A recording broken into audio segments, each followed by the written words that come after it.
Hello, YouTube. I feel like making a response video to Lacey Green is a kind of a rite of passage here on YouTube. And it just so happened that she recently made a video that will allow me to talk about a few things I've been wanting to talk about anyway. Normally, I wouldn't bother with someone like her, but really I'm just using her video to make a point. I don't expect that she'll ever even watch this. So, without further ado, Lacey Green. Everyone's losing their minds over selfies again. Everyone. Right, Lacey. I think you and I need to have a chat about who you consider to be everyone. Which basically means it's time to pull your camera out.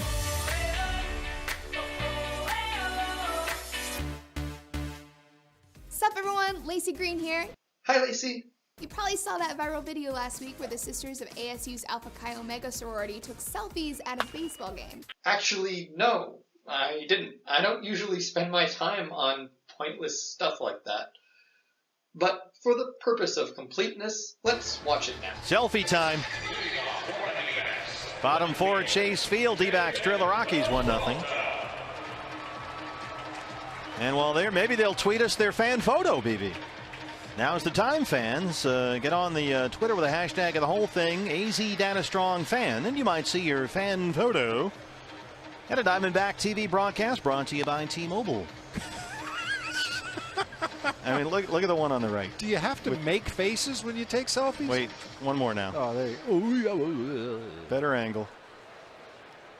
Oh, check it. Did that come out okay? That's the best one of the 300 pictures I've taken of myself today. Every girl in the picture is locked into her phone. Oh, Lord. Every single one is dialed in. Welcome to parenting in 2015. They're all just completely transfixed by the technology. David Peralta. Oh, hold on. I'd take a selfie with the hot dog. Selfie with the churro. Selfie just of a selfie. I can't even get my phone to take pictures. Took a picture of your thumb last week. That was good. Here's my first bite of the churro. Here's my second bite of the churro. You know, the beauty of baseball is you can sit next to your neighbor and have a conversation, or you can just completely ignore them. Peralta knocks it into center. David tonight 2 for 2, a leadoff single here in the fourth, and nobody noticed.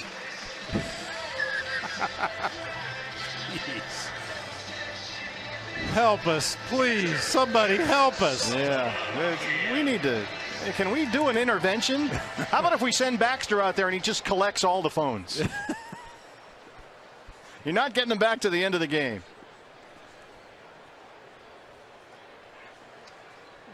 Okay, so that was pretty funny in my opinion, but I assume my opinion is wrong. Let's see what Lacey has to say about it. After the announcers of the game asked fans to post selfies of themselves to Twitter for a T-Mobile promo, they proceeded to mock the ladies for making faces and taking 300 pictures of themselves. After tremendous backlash, they offered the ladies free tickets to a game, which the sorority refused, asking instead for donations to a domestic violence center. Damn. Seems pretty straightforward. Announcers make fun of some fans. People complain, sports team offers them free stuff as an apology, etc. I don't particularly see why anyone needs to apologize for that, but I can understand the PR move by the team. Seems like a non-issue to me, but I'm sure Lacey will explain why it's so important. Selfie shade is nothing new, of course, but this was next level obnoxious. Their complaints about young people using their phones echoes like a modern "get off my lawn." There's definitely a generational divide here, but yeah, I agree it's definitely a generational thing, but the announcers made some valid points about how transfixed the girls were with their phones, and how they didn't even seem to be aware of their surroundings. Imagine if everyone acted like these girls. The whole world would be moving through life like mindless zombies. Oh, if you're watching this video on a phone, please pause it and look around for a minute. Just make yourself aware of where you are and what you're doing. Okay, thanks. There's even more to the story. The announcer's little rant was splattered with sexism. Really? I must have missed that part. Maybe this is one of those newfangled definitions of sexism I keep hearing about. When we're talking about the selfie debate, it's not just about pictures. It's a coded conversation about young women who take them. Don't men take selfies too? I could swear I've seen selfie photos of men. In fact, I've witnessed men taking selfies. And I know I've seen people criticize men for taking selfies, especially when they make stupid faces while doing it. The concern people express about selfies is almost identical to misogynistic insults that have been hurled at girls forever, that were vain and superficial, vapid, desperate for attention. But some girls are those things.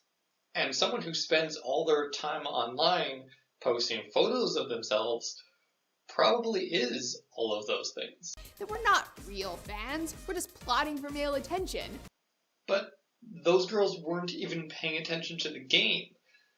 Again, maybe we have different definitions here, but I think even the most basic definition of a real fan would be someone who pays attention when they're at the game. As for male attention, I don't remember the announcers saying anything about that. Usually, when I see a girl online post a photo of herself, the comments are usually full of their female friends telling her how beautiful she is. But yeah, I'm sure some young women are trying to get male attention. I mean, in many of your videos, Lacey, you seem to intentionally wear low-cut shirts and then frame the video to show off your cleavage. Why else would you do that other than for male and lesbian attention? Obviously, everything girls do is for boys, right? Nobody is claiming that but you. You know, I gotta say, it's strange living in a culture that aggressively tells girls their primary value is in how they look and then proceeds to mock them for paying any attention to their appearance. It's strange to you, Lacey, because you don't seem to understand how society works. You see, the primary people who are telling women how they should look are other women. If you ask men how they prefer women to look, you'll often get answers like jeans and a t-shirt, long hair, moderate makeup, healthy body. So why do so many women feel pressure to present themselves otherwise? Could it be that other women are pressuring each other to look certain ways as a form of competition, maybe?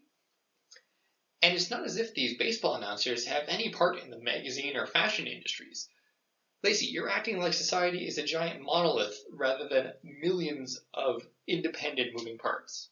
And not only should women be beautiful to have any value, but we should also deeply hate ourselves. Again, who do you think is doing this? I have never seen anyone act as vicious to women as other women. So there's a trend in movies targeted at women. The female stars of these films are usually not particularly attractive, at least in the sense that most men would be attracted to them. They're usually at best pretty, but they're rarely hot. Yet, despite this, these movies usually treat the characters these women play as though they are incredibly desirable. And even the most attractive men are, for some reason, desperate to be with them. So why is this? It's because many women feel threatened by women more attractive than they are. And they wouldn't be able to imagine themselves in the character's place if the actress were too attractive.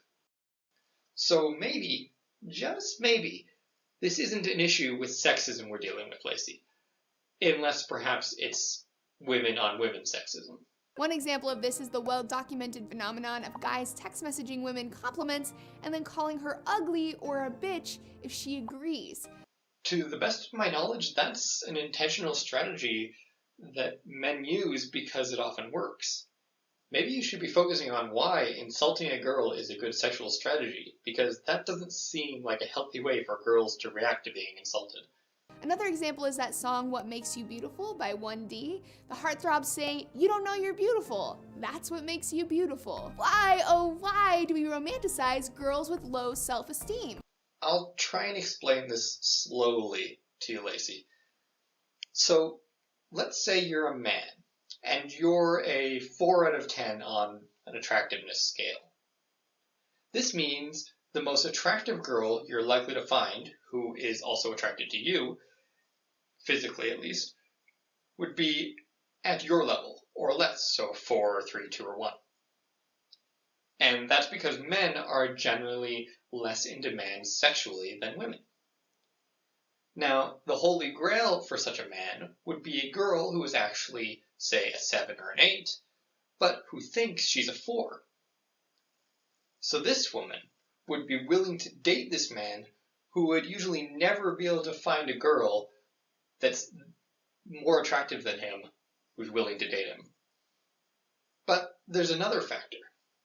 Girls who are beautiful and know that they're beautiful tend to often not have the greatest personalities. See, if you're a hot girl with half a brain, you don't necessarily need to develop a strong character or personality, because most things in life are going to be handed to you on a silver platter if you're willing to use your looks to get them. If a girl is beautiful and doesn't realize it, though, that means she's more likely to work on her personality and character to get what she wants, rather than just relying on her looks.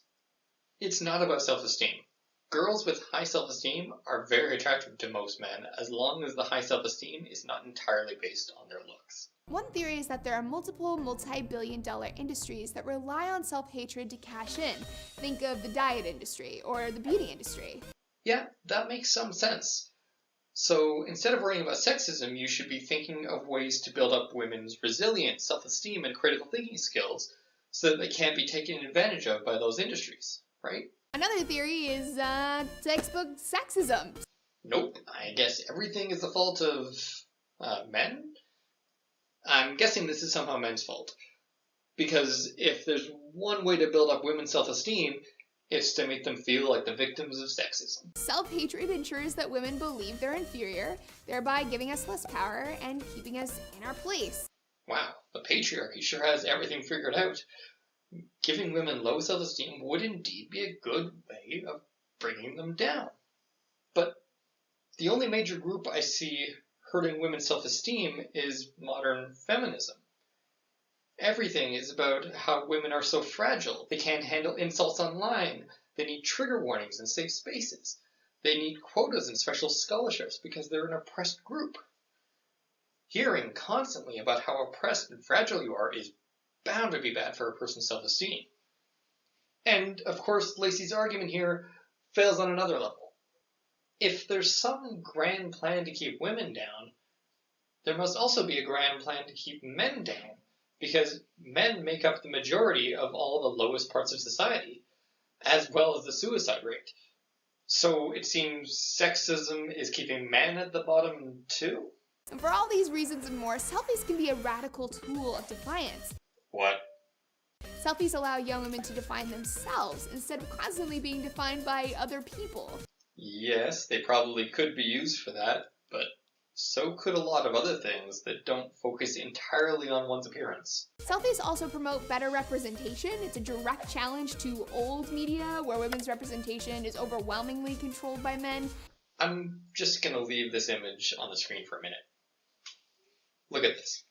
Look at how Lacey Green thinks the world works. Lacey thinks that men control how women are represented on TV. Women have no say. This is despite the fact that women make up the majority of people who watch television. I don't think you realize, Lacey, that if TV producers, regardless of their gender, produce TV shows that the audience doesn't like, the TV show will get canceled and will get fired eventually. This means that since women make up the majority of viewers, the majority of television shows meet female approval. So if women are represented poorly on TV, women don't seem to care too much. And that's not even considering the fact that Lacey's theory here assumes that all men are sexist, and given control of old media would automatically create poor representations of women. Men are obviously incapable of representing women in a positive way. Selfies bring a diversity of gender expression, body types, skin colors, and so on into the spotlight where they're usually missing. Yep, you heard it. Selfies are the best way to get more diversity in wherever selfies are posted. But would it really create more diversity? Does every selfie end up in the spotlight? If those baseball girls are representative of selfie takers, I'm not seeing a lot of quote-unquote diversity there. Selfies can also be a form of self-celebration, a momentary shout-out to yourself, or perhaps a middle finger to a world that expects self-loathing. Yep, because if the world needs more of something, it's narcissism. If all you need is an image of yourself to cheer you up, we have mirrors for that. The reason you would take a selfie and then share it online is to get validation and support from other people. Now, to be fair, I'm not actually opposed to selfies. I'm opposed to people acting like phones are more important than real life. But selfies are a perfectly valid form of photography and can be just as useful and just as stupid as any other photograph. And even with the use of filters and angles and lighting, selfies are slowly moving us toward greater authenticity and transparency with each other. Lacey, you know that photographs and the ability to take photographs of yourself have existed long before selfies, right? Like, this ability to share images of ourselves with others is not exactly new. I think this paves the way for our less glamorous moments to gain visibility and normality as well. Right. So to build up women's self-esteem, they're going to be encouraged to present themselves when they're at their worst. Nope, can't see anything wrong with that plan at all. Nothing at all. So instead of getting our undies in a bunch about girls doing stuff wrong again. Yep, girls can never do wrong things. When is everyone going to learn this? Girls are perfect, and boys are just defective. We should be actively questioning the impulse to condemn girls for self-confidence. Is that what we're seeing in the baseball clip? Self-confidence? Because what I was seeing was a desperate need for approval from whoever was on the receiving end of those selfies. It's a lot of, look how cute I am, or look at the cool or fun thing I'm doing. People with actual self-confidence don't need constant validation from everyone around them. That's actually a sign of low self-esteem. And to judge and pathologize people for taking pictures of themselves. So it's only okay to say that taking selfies is a good thing. Nobody's allowed to say that they're bad, ever, even when there's evidence of something like narcissism or low self-esteem. Okay, gotcha. And I mean, politics aside, what kind of monster doesn't want to see pictures of friends and family on their timeline? I'd love to see my friends at a baseball game, and I'm still jealous of those churros. I enjoy seeing photos of friends and family. Not constantly, though, and not when there's not a good reason for the photo to be taken. I love seeing my friends and family in the cool places they visit and the interesting stuff they do. But when a friend or family member is just posting photos of themselves for no good reason, all I hear in my mind is, validate me, tell me how beautiful I am, love me. Is that really the message you want young women sending out into the world, Lacey? Who's encouraging low self-esteem again? Let me know what y'all think down below, and until next time, stay braless. I will. Everything is sexist, everything is racist, everything is homophobic, and you have to point it all out. And to anyone still watching, I hope Lacey didn't bother you too much. I know too much of her can be a bit grating, but all told, you were only exposed to about 3 minutes of her here. Anyway, I hope you enjoyed this. As always, like, dislike, subscribe, and share as you see fit, and I wish you all the best.